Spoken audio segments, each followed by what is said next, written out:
5 стагоддзяў квітнела старабеларуская цывілізацыя.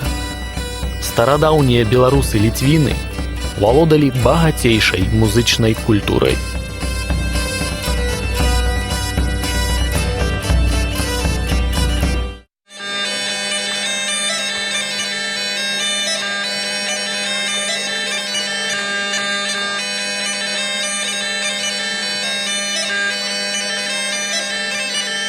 Гэты інструмент быў настолькі упісаны ў традыцыйную культуру, што Беларусь не саступае ў гэтым плане ад Шатландыі.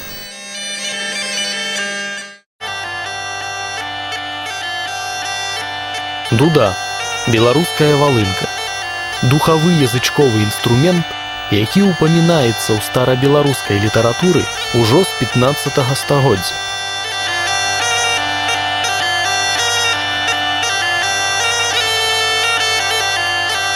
Займаючыся даследаваннем гісторыі гэтага інструмента на Беларусі, а менавіта міфалогія гэтага інструмента, упісанасць у рытуальную абрадавую практыку, я прыйшоў да высновы, што гэты інструмент ніадкуль і ніколі сюды не прыходзіў. Дуда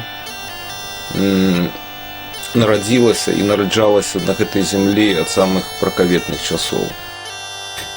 Дуда, паводле беларускай традыцыі этнічнай, яна пачынаецца ад рытуалу, а менавіта ад калядна. Захавалася песня, калядная песня, дзе літаральна і прамаўляюцца: «Не бойся, козачка, стральцоў-мальцоў, бойся дзеда старога, ён цябе забее, скуру злупе, дуду пашые». Дзейства падчас калядаў, калі перапранутыя людзі, калядоўшчыкі ходзяць па хатах і віншуюць гаспадароў, падчас якога сапраўды адбываецца тэатралізаванае забіццё казы, якая аджывае толькі пасля таго, як гаспадары дадуць дары калядоўшчыкам. У старажытнасці, яшчэ ў дахрысціянскія часы, сапраўды на каляды адбывалася ахвярапрыношанне казы непасрэднае, і з яе потым рабіўся інструмент.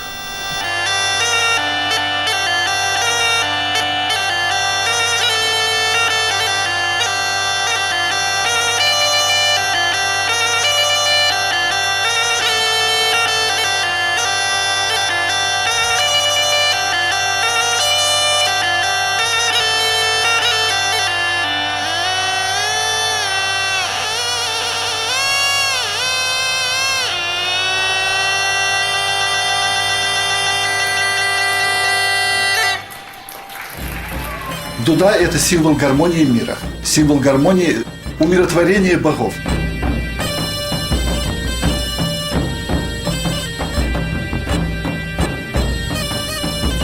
Ужас охватывать начинает тогда, когда я понимаю, что за этим стоит 6000 лет культуры. Великая культурная революция, произошедшая в результате приручения животных, олицетворена в этом инструменте. И это меня потрясает.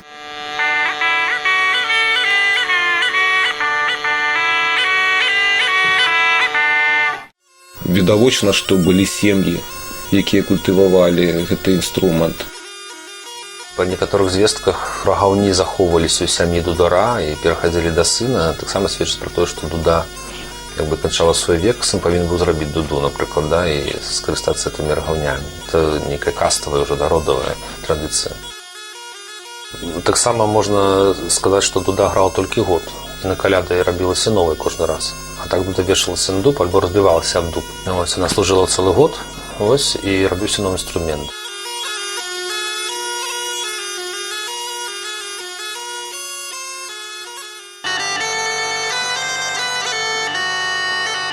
Спецыфіка беларускай дуды, у адрозненне ад, прынамсі, ад шатландскай ці галісійскай, у тым, што у нас дуда больш звязаная з абрадавай практыкай. Дуда з'яўляецца вельмі істотным фактам карціны свету яшчэ да хрысціянскага часу. Можна вельмі доўга разважаць пра ролю дудара і ягонага інструмента. Ці сам дудар увасабляў у сабе адпаведнік Пяруна, грамоўніка, дуда увасабляла самою ягонага праціўніка Вялеса.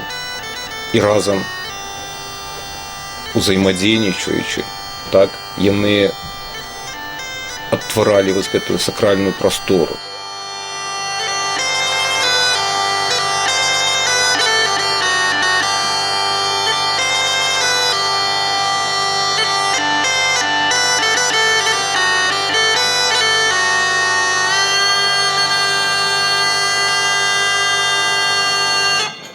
Малады прыязджаў да маладой з дударом, а маладая сустракала яго з дударом, да? І два дудары ігралі паздравіцельныя такія мелодыі, да, заручыны.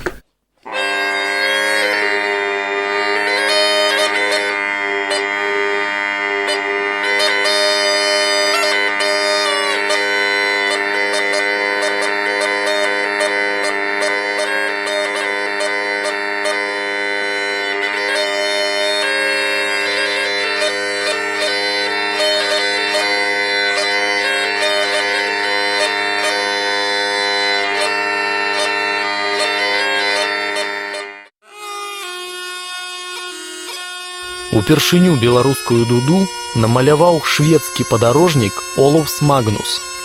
Гэта быў 1555 год. Але на яго гравюры мы бачым дуду нямецкай канструкцыі. Можа, швед Магнус памыліўся, прыпісаўшы такі інструмент беларускім землям. Справа ў тым, што ў 16 стагоддзі дуды нямецкай канструкцыі распаўсюдзіліся па ўсёй паўночнай Еўропе. Калі разгледзім мініяцюры і гравюры 16 стагоддзя, то пабачым, што такія дуды былі папулярнымі ў многіх краінах Еўропы.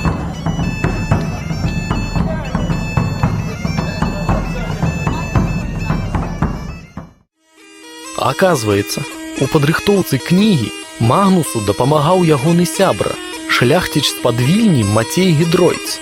Больш за тое, гісторык са Стакгольма Андрэй Катлярчук мяркуе, што Гідройц сам намаляваў дудара са сваёй радзімы.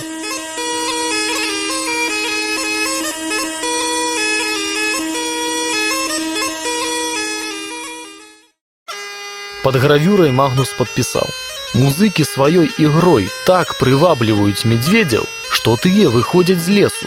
Мы зрабілі эксперымент. Замовілі дуду той жа канструкцыі, апранулі дудара па той жа модзе і нават прывялі медведзя.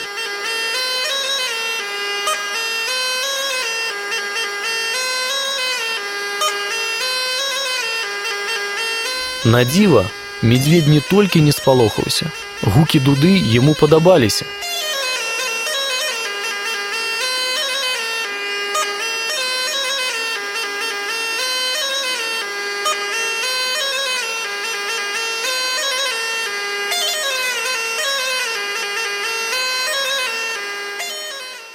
Найстарэйшая беларуская дуда захоўваецца ў Лепельскім краязнаўчым музеі. Калі казаць пра унікальнасць гэтай вераўскай дуды, так, менавіта ў ейнай эстэтыцы, але ад самых прыгожых. Самыя прыгожыя лекала, лініі, рахаўня, па аздобе, па металёвым ліцці, которые тут выкарыстаны. Здымем строй у закрытай манеты.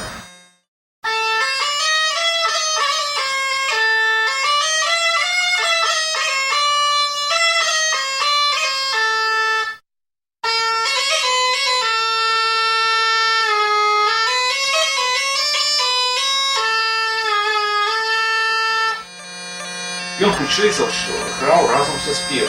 І прынамсі строй гэтай дуды ён адпавядае календарным і радзільным спевам гэтага рэгіёну.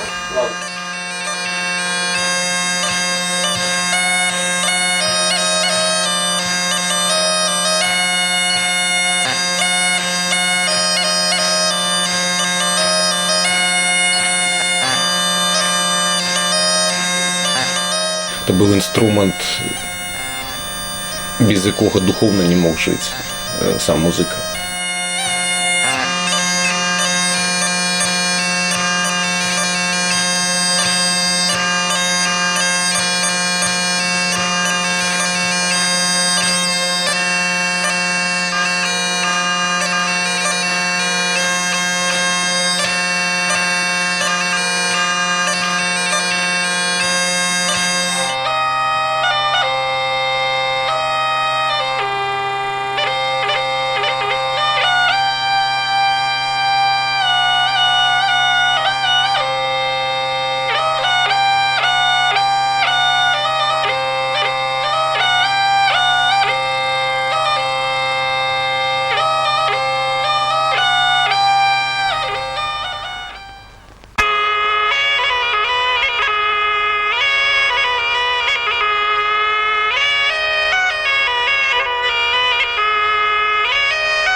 У Мінску адбыўся другі балцкі дударскі фэст.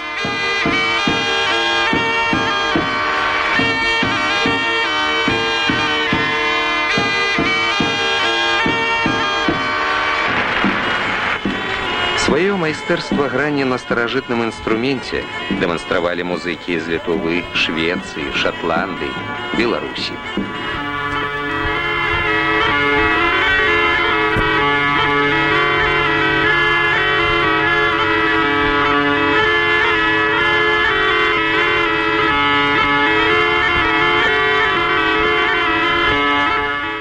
Пад мёрамі ўдалася зафіксаваць расказ бабкі, якая расказала пра дудара, які зрабіў перахаднік на жалейку з маленькім чэрапам казлёнка.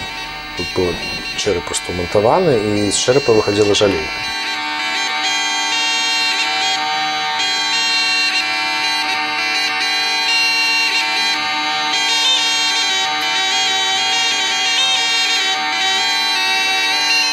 Надметь полную этот пузырок. Ну, а тогда он от воздух сходит, но им пальцами перебирает. И петь красивый играл старичок. Ну, А это в яким году было? Ой, это до войны. До 40-х годов. Подобное на эту с такими вот рогов'ями? Ні, каже, може, рожка не було. А по гуку як? Було подобно на гэтай? Ну-ка заиграй. Ну? Давай, Анёва. Во-во-во, подобно. Ну, во-во-во. И вроде само гудит все время. Во, гудела вроде само. Кожному таке і мелодія, і голос усього. В 30-х где-то годах. Ну, це при Польщі ще було. Такая жалейка зроблена, вот, ну, из дерева тут повырезано, так вот. Там він перебирав мелодію. Да. А там було так само вот так вот зроблено? Было. Було, да? А ну вот это мешок, который Ну и тогда под это чистки под папу, чисткаешь. а тут выдает этими. И дмечу я Змець, ага. И так красиво выдавал он. Вот тут вот, то есть он не сзаду висел, а где-то ближе? где-то на грудях тут вот так вот. А, вот тут вот, да? Да.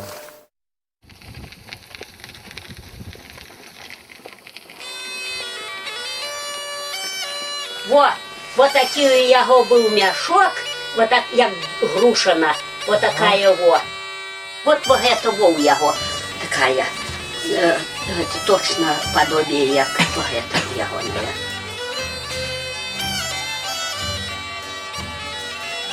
Вот, на коляйку держал. Ага.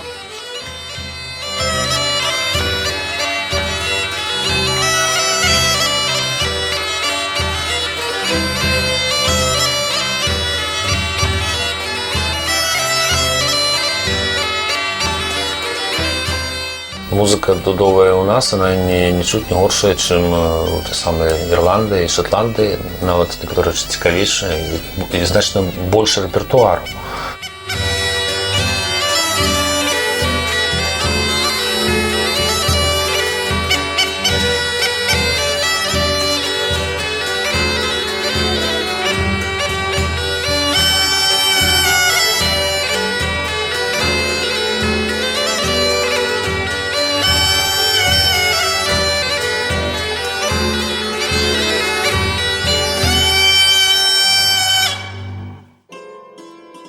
Цимбалы расслабляюць, цимбалы вводзяць у нейкі туман жаноцкі, сказаў бы. Дуда гэта мужчынскі інструмент, такі ён будзець валевыя пачуцці.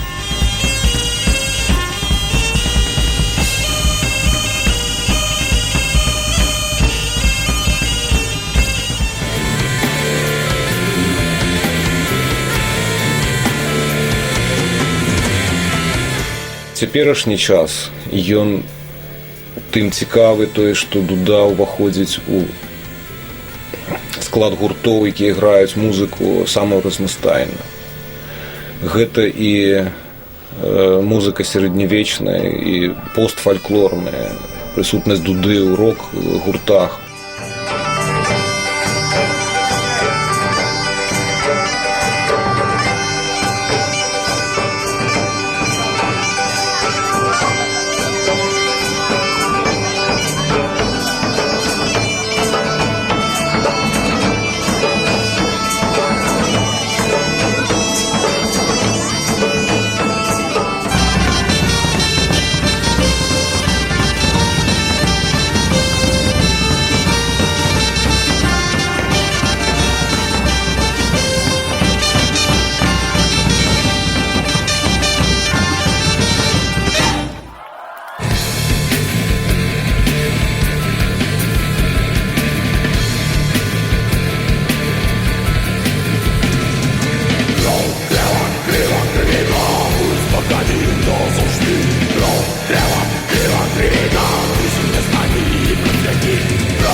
Гэты інструмент гучаў і ў рыцарскіх замках, і на ратушных плошчах, і нават у касцёлах. І ён стаў сімвалам музычна-паэтычнага мастацтва ўсёй Еўропы.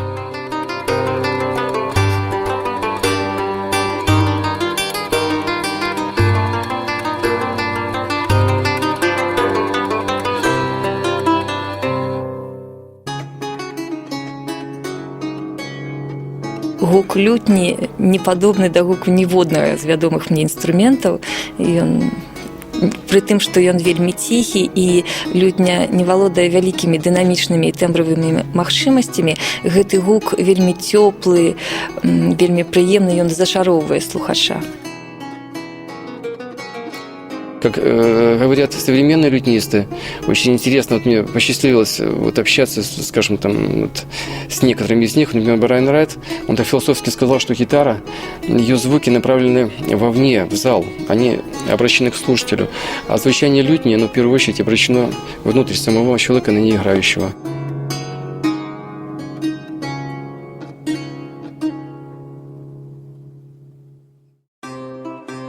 Лютня – струнны шчыпковы інструмент. Першае ўпамінанне пра лютню на Беларусі адносіцца да канца 15-го, пачатку 16-го стагоддзяў. Вельмі істотна, што менавіта ў лютневым рэпертуары, у арганным, у клавірным мы бачым тоеснасць музыкі Беларусі і музыкі заходняй Еўропы.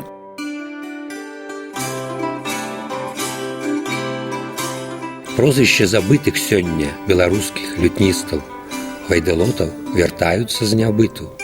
Прозвішча аднаго з іх, Чурілы, што пад акампанемент лютні спяваў на старабеларускай мове пра Літву Каралевічу Жыгімонту, трапіла ў энцыклапедыю літаратуры і мастацтва Беларусі. Гэта пачатак 16 стагоддзя.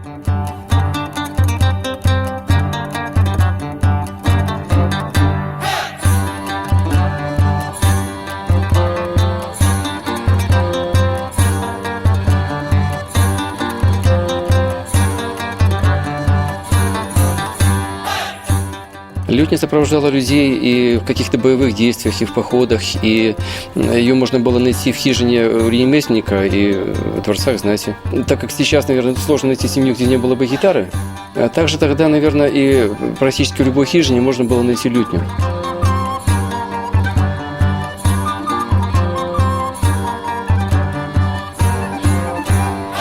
Прафесійнае выкарыстанне лютні на Беларусі пачалося ў 16 стагоддзі. Многія гісторыкі гэта звязваюць з мецэнацкай дзейнасцю жонкі Жыгімонта Старога Боны Сфорцы, якая на пачатку 16 стагоддзя запрасіла шмат музыкаў з Европы. Королева Боны сама неплохо владела лютней. Она очень любила путешествовать и очень любила, чтобы в путешествиях ее сопровождали звуки лютни.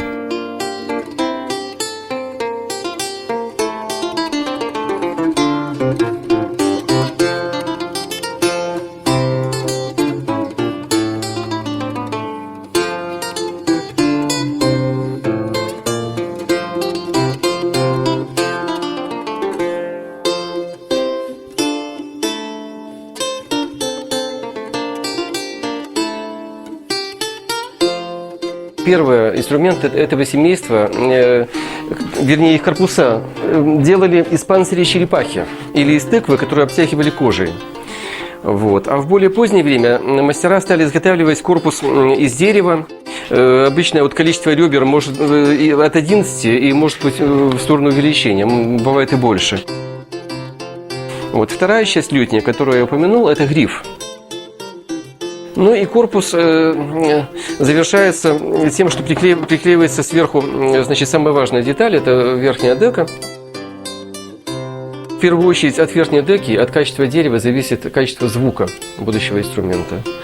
Вот. В отличие от более поздних гитар, вот, лютня имеет розетку в виде, вот, то есть такие вот извивающиеся какие-то ветви, там очень много разных рисунков бывает. Но вот именно наличие такой вот розетки говорит о восточном происхождении лютни.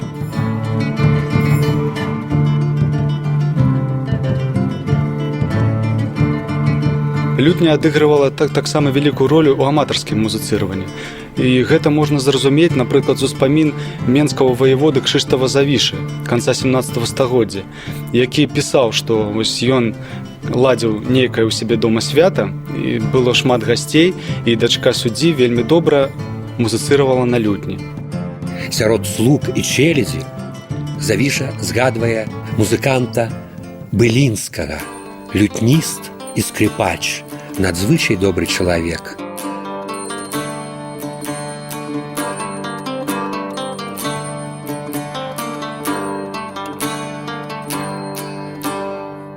Лютне приписывали также еще психотерапевтическое воздействие. Считалось, что если вот человек страдает зубной болью, то, вызвав лютниста, так сказать, эту боль можно, значит, унять. Если у человека бессонница, то опять-таки лютневая музыка помогала ей эту проблему решить. Лютневая музыка нас сопровождала и трапезу, и это и встречи гостей, это и танцевальные какие-то вечера.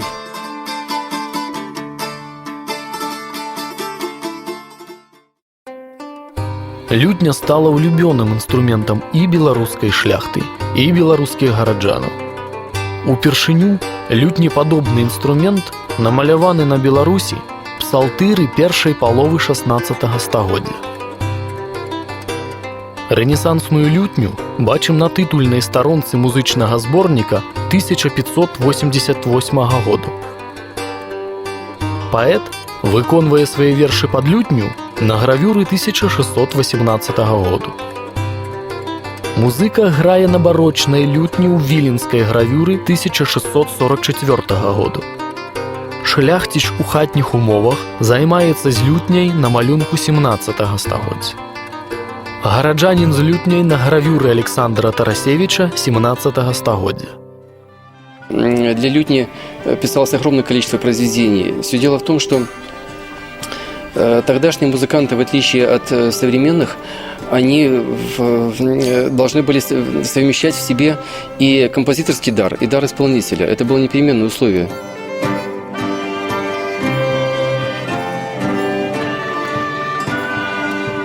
Гитаристу легко было отложить гитару в стороночку, взять в свои руки лютню и совершенно спокойно на лютне играть. То же самое мог сделать лютнист. Он мог без всякого труда перейти к игре на гитаре. Но более престижным было именовать себя лютнистом.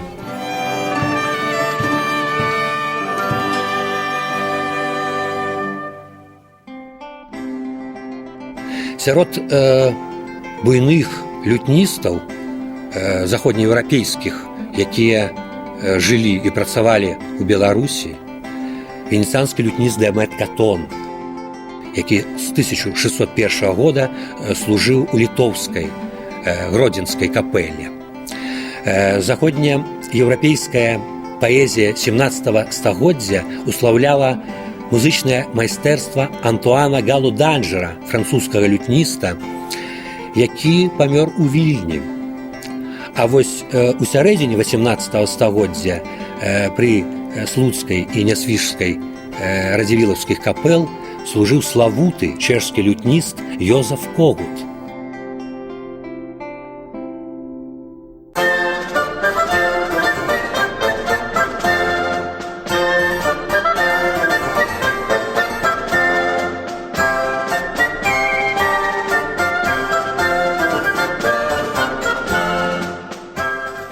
Петербург, Москва, Вільня, Франкфурт на Майне, Брюссель нават, я не кажу про Варшаву, Кракаў і іншыя гарады такога славянскага замежжа. Яны ўсе утрымліваюць у сваіх сховішчах тыя нотныя матэрыялы, якія маюць непасрэднае дачыненне да беларускай гісторыі. We'll just do it together and you just follow. Okay.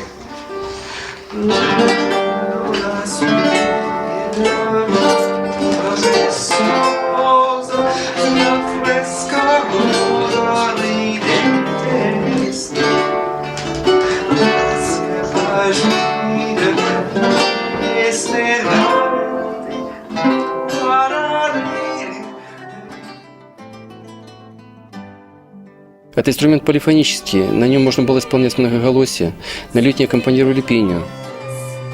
когда к князьям и монархам приезжали гости, то по каждому новому поводу писалась отдельная музыка. Если, скажем, один и тот же человек приезжал вчера, и вот он приезжает сегодня, уже вчерашняя музыка не могла использоваться.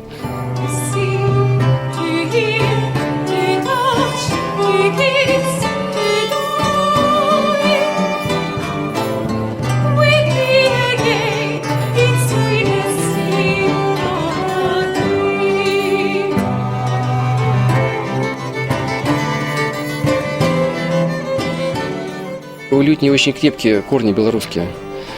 Вот. Вряд ли это произошло бы, скажем, в соседних государствах, вот, например, в России или на Украине. Потому что было много талантливых лютнистов во времена Великого княжества Литовского. И мне так невольно вспоминается рассказы о том, что в начале советского периода в каждой социалистической республике судорожно искали, какие есть национальные инструменты. И искусственно создали такой якобы белорусский инструмент цимбалы. Хотя цимбалы есть и гуцульские, молдавские. И вот так, по сути, настоящий белорусский инструмент как бы не был найден. Вот я думаю, что лютня вполне может быть названа не только европейским инструментом, но и у нее очень, на самом деле, история связана с нашей местностью, очень богатая. Ее по праву можно называть и белорусским национальным инструментом.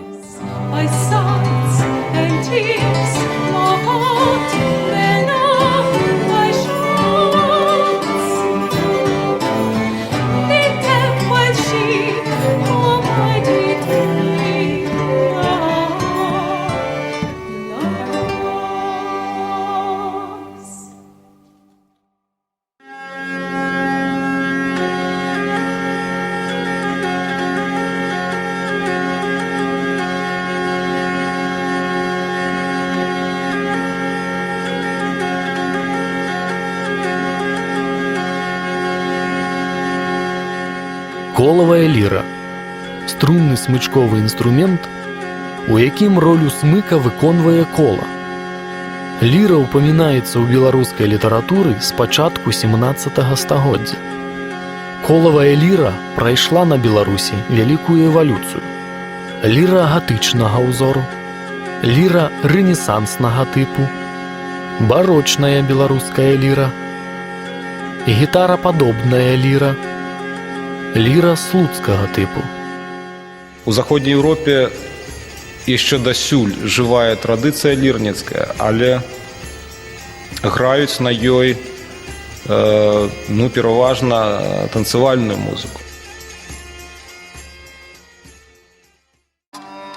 Спецыфіка Беларусі ў тым, што нашыя лірнікі гэта старцы. Гэта тая частка старажытнага яшчэ дахрысціянскага жрэчества, адна з частак жрэчества, якая мела сваёй роляй падарожніцтва. Она была перасоўнай.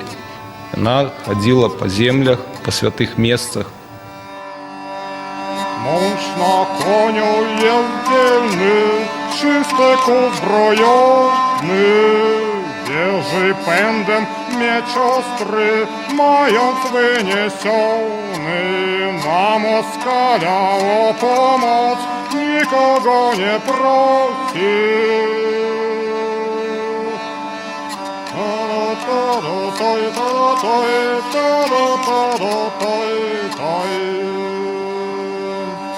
Sam go zawsze dopadnie, ledwie tak lotnego. Faeton na oblakach pędzi konia swego. Ustępuj ty, Niemcze, i możny Turczynie, póki się was pogoniej, który nie nawieje.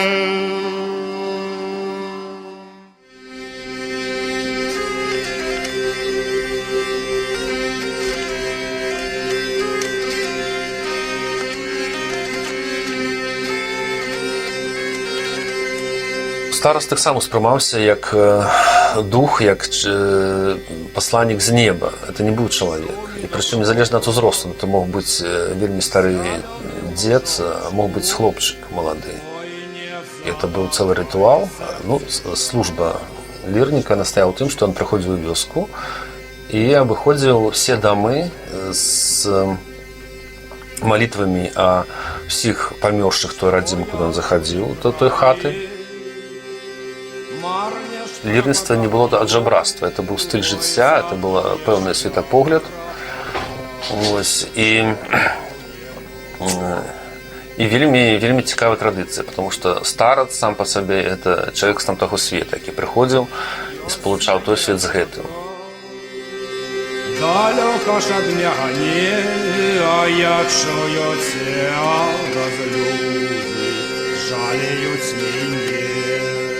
З аднаго боку, ліра выкарыстоўвалася для сакральных спеваў, а з другого боку, это інструмент заняў месца ў традыцыйна-абрадавым жыцці простых людзей, якія да таго ўжо існавалі як абрадавая з'ява ў грамадстве.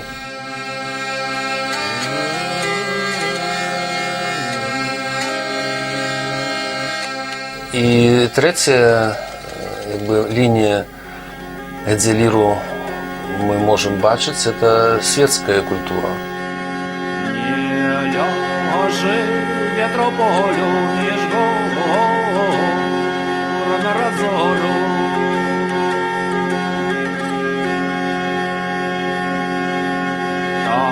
Дай встань помаленьку, дай завей потихеньку. Найстарэйшая беларуская ліра захоўваецца ў краязнаўчым музеі Мінскай вобласці.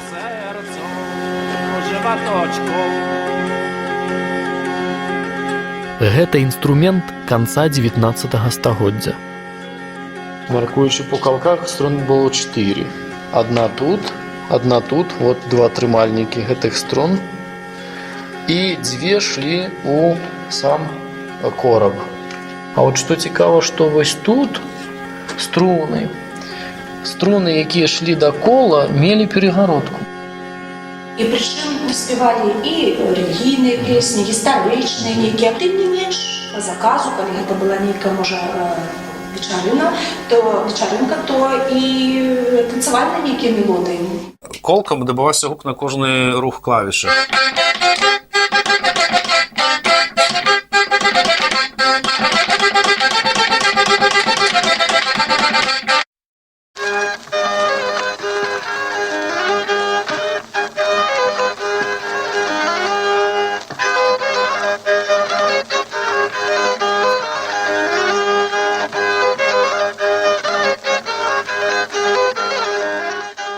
Трэба даць дань школе майстра Крайко, які распрацаваў сваю версію ліры, якая мела клавішы вось тут, кнопачкі такія ад баяна круглыя. Пяе оживае дрэва под руками Владимира Андреевича Крайко, становятся цымбаламі, жалейкамі, лірамі. І гучаць яны па ўсёй краіне. Рабілі ліру у сучаснай версіі. Яна трошку рознілася ад аўтэнтычнай, і пераважна інструменты ўжываліся ў такіх фолкавых гуртах. Часамі это была проста рэч экзатычная на сцэне.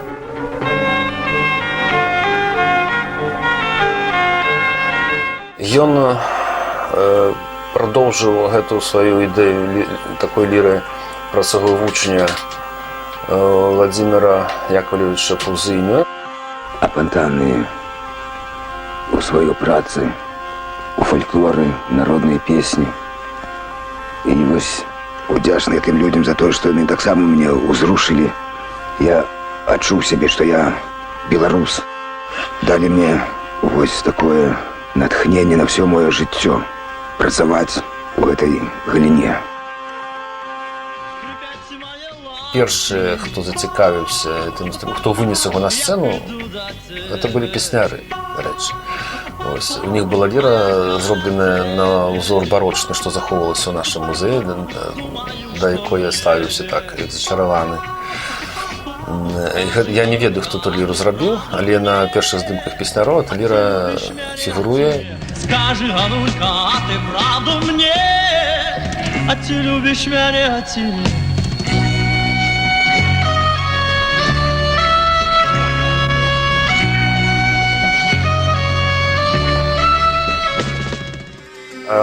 Я цікавився все ж таки коренями, да, і цікавився інструментами, які опирався на більш аутентичний варіант і був прив'язаний до конкретного образу лірницького. І ось у виніку у мене вийшов цей інструмент, ліра, яка за мною висить. Це ліра, яка зроблена по узорах слуцької ліри. Ну, я її допрацював вже більш на кшталт акустики, може бути. Ну, это вот основные элементы, да, які клавишний механизм, колковая коробка, груди, плечи,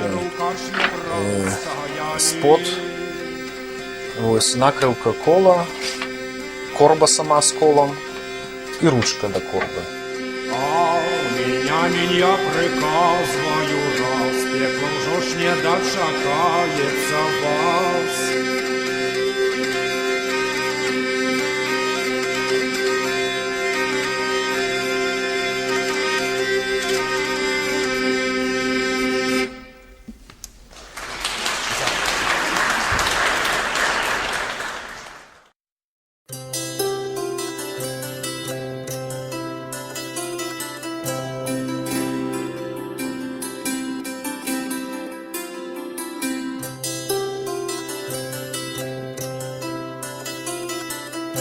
Гэты інструмент прыцягваў увагу і прыцягвае зараз шматлікіх людзей, тых людзей, которым неабыякава што елі, што пілі, што рабілі, што танчылі, што спявалі старажытныя людзі.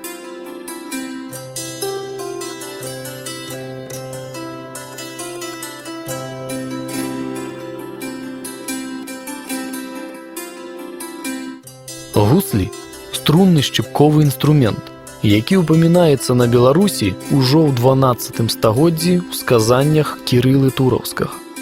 Прынцып гука, гучання вельмі цікавы. Гук, который атрымліваецца падчас вібрацыі струны, ён перадаецца праз паветра, ну, некаторыя ступені праз струнатрымальнік і калок. І ўзмацняецца дзякуючы таму, што працуюць дэка і сам корпус. Дапамагае ўзмацненню гука і стварэнню гука, яго, так скажем, тэмбру і афарбоўцы, дапамагае сама крыліца.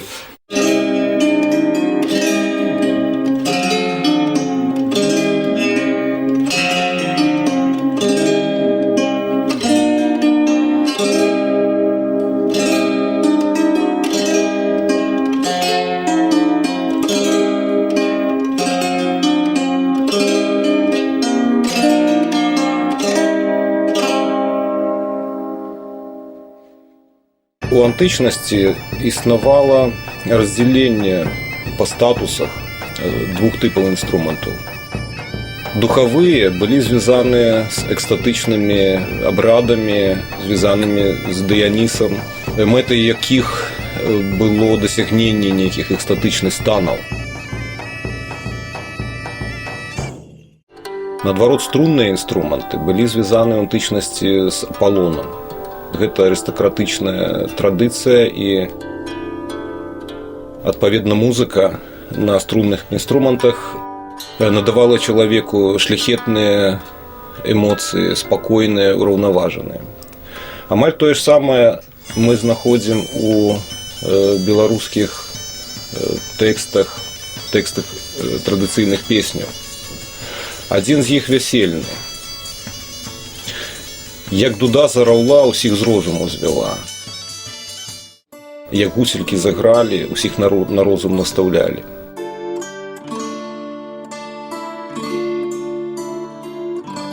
Існуе тры вялізныя групы гусляў. Першая група – гэта гуслі лірападобныя, яшчэ вядомыя як гуслі з ігравым акном.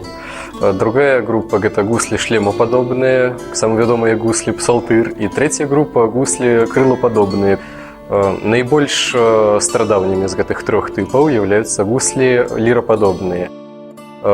Усе знаходкі, з якіх шэраг знаходак наўгародскіх і адна знаходка гданьская, зроблены ў буйных гандлёвых кропках на шляхах з варягаў в грэкі.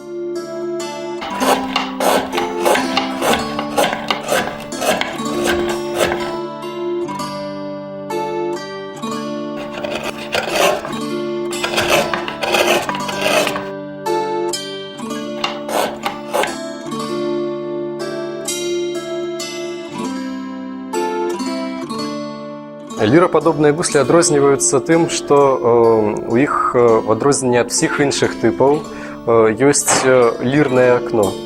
І ігралі на іх, трымаючы інструмент вертыкальна, так як ліры, а не так як гуслі.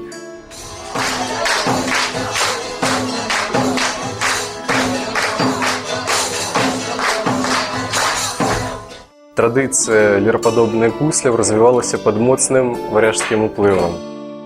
І найбольш верагодна, што у 13 стагоддзі пад іншым культурным уплывам на ўсходнюю Европу, калі пайшоў уплыў хрысціянскай Візантыі, гэтыя гуслі саступаюць сваё месца гуслям іншым, гуслям шлемападобным.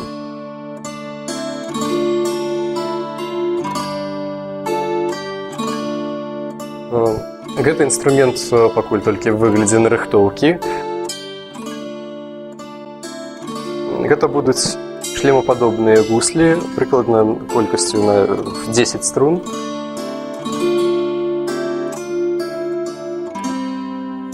Гуслі лірападобныя ў 13 стагоддзі знікаюць.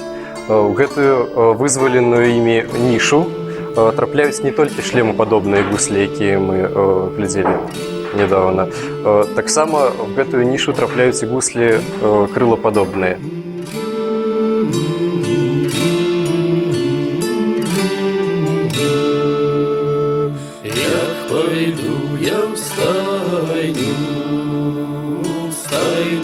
Войсковую, як пойду я в стайню войсковую.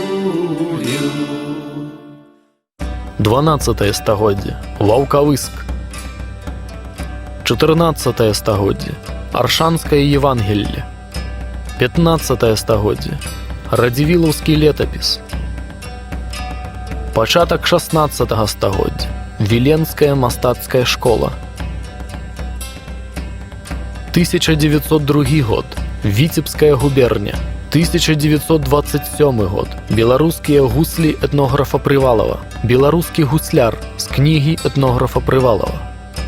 Один из моих любимых вариантов нового кшталта гуслей — это крыловидные гусли, которые иснували у Латвии, у Латгалии, у нас.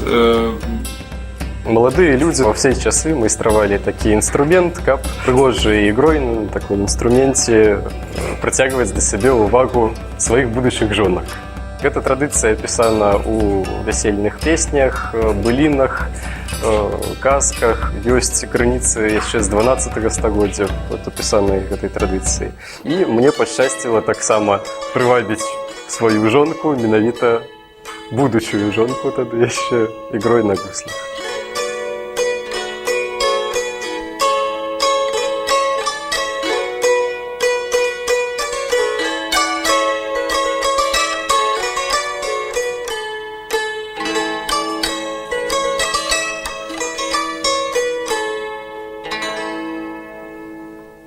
У свой час я здымала жывую традыцыю, жывое вяселле у вёсцы Моталь Івановскага района Брэсцкай вобласці. І вось там такі момант вяселля ёсць, калі асыпальніца, это сестра маладога, значыць, жытам асыпае маладых. І ў гэты час жанчыны спяваюць песню, у якой ёсць такія словы: «Я над річкою стаю, я на кістанькі іграю». Я пытаюся у жанчын з этой вёскі: а што такое кістанькі? Яны кажуць, для іх это звычайная рэч тады была. Яны гавораць: а это вот, можа яшчэ хто з мужикою зробіць такое, это лапатка кабана або лася і жылы нацягнутыя. Сняли, мама. Сейчас поглядим, что там внутри. Малец, который играл, он был с маминого года, 16-го. А їх водять рукою, да? Да, тата не умел, тата умел. А як він грав? Ну, що тата, здається, граючи.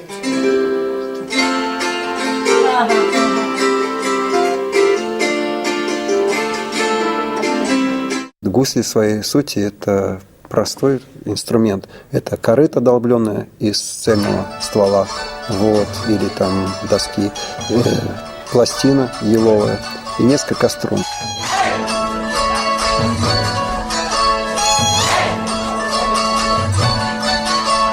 Я просто беру кавалак дрэва, который вельмі блізкі по форме да гуслей. І калі ён у мяне адразу ў руках, я адчуваю, што ён гучыць не ватны, а ўжо ёсць у ім адразу ў кавалку нейкая акустика, тады я спрабую уже с этого кавалка, уже придаючы тыя ці іншыя формы, выцягнуць як мага больш резонансу, так скажем. Размалёўваецца под будучы инструмент, выбирается стамесками резонатор. Звычайна это цесло і секера.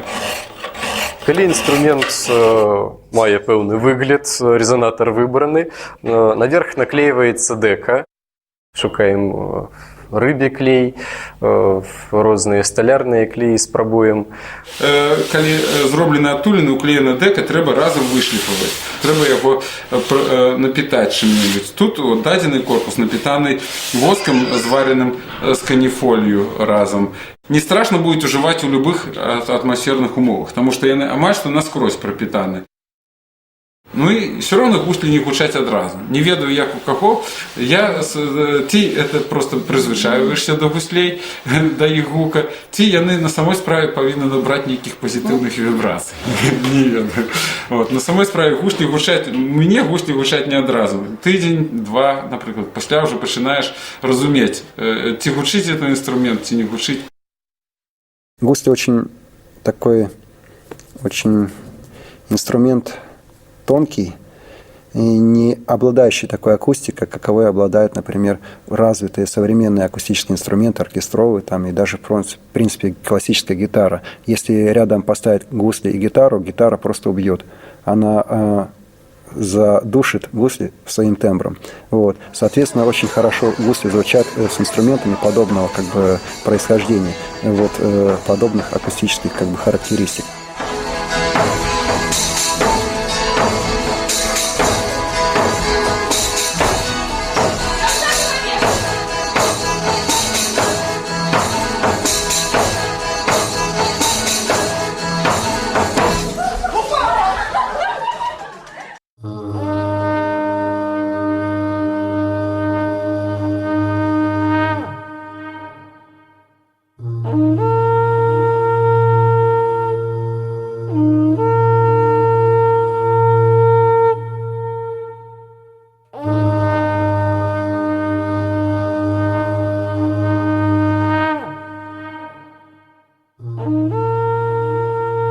Сурма – духавы мундштучны інструмент, першыя выявы якога на Беларусі сустракаюцца ўжо з 13 стагоддзя.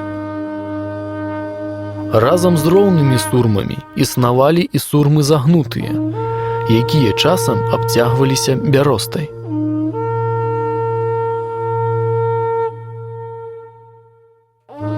Зазірнем у радзівілаўскі летапіс 15-16 стагоддзяў.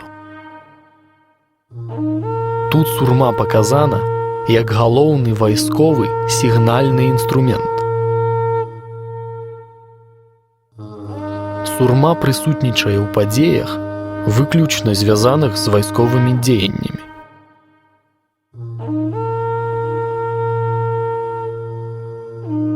Як бачым, паходны побыт сярэднявечных рыцараў немагчыма было ўявіць без гэтага інструмента.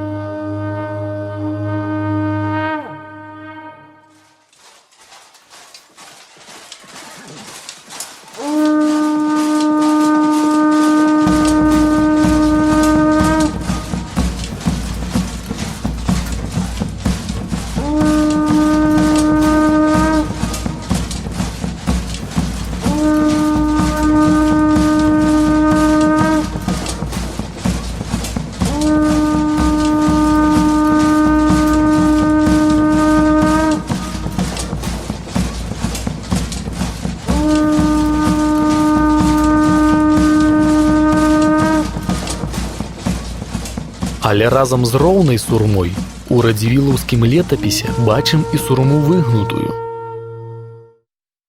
Яна адрозніваецца больш такой выгнутасцю калена, больш тонкімі сценкамі.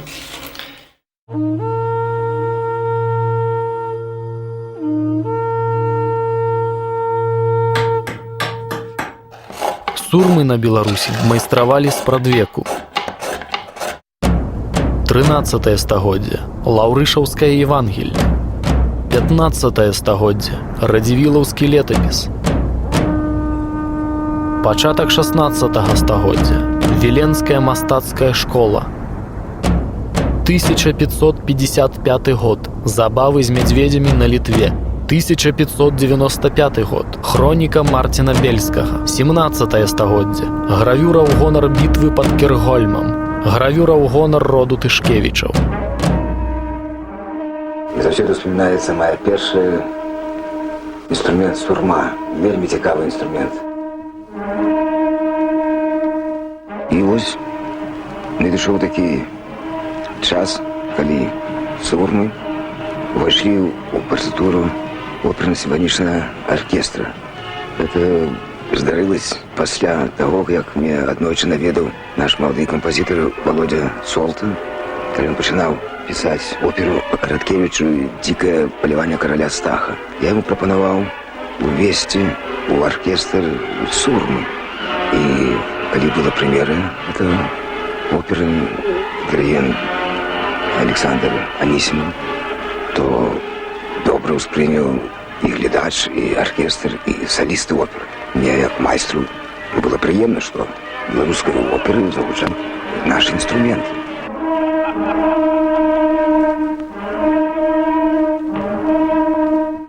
Гэта ёлка, это звычайная ёлка. Яна мае вот такі павольны изгиб. Просто зняць скуру з сыровым матэрыялам, які паўтараю. Наступны этап гэта мы павінны яе распіліць пополам.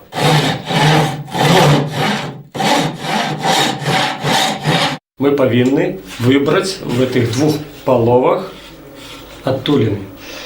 Гэта все трэба рабіць вельмі хутка, бо дрэва сырое, і фіксуем. У народным асяроддзі сурма была распаўсюджана на Беларусі, галоўным чынам у палескім рэгіёне. Беларускія сяляне выраблялі сурмы вялізных памераў, даўжынёй у 1,5–2 метры. Гэта ўжо апошняя стадія, якая у працы з сурмой. Яна ўжо склеена, яна шыпавана. Это таксама вельмі важная частка ў працы. Яна апрацаваная, пакаліравана колерам, яна апрацавана воскам, маслам льняным і жывіцай. Пачатак сурмы, ён удакладняўся муштуком.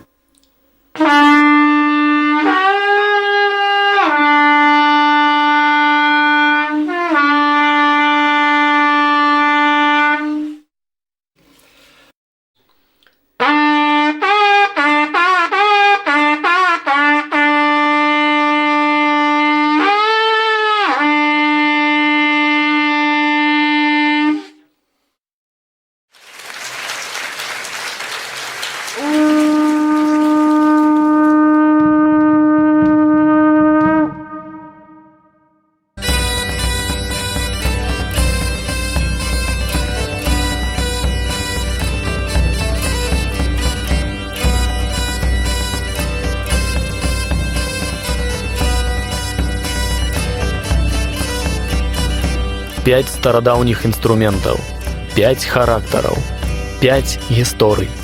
І гэта толькі невялікі кавалак нашай багатай музычнай спадчыны.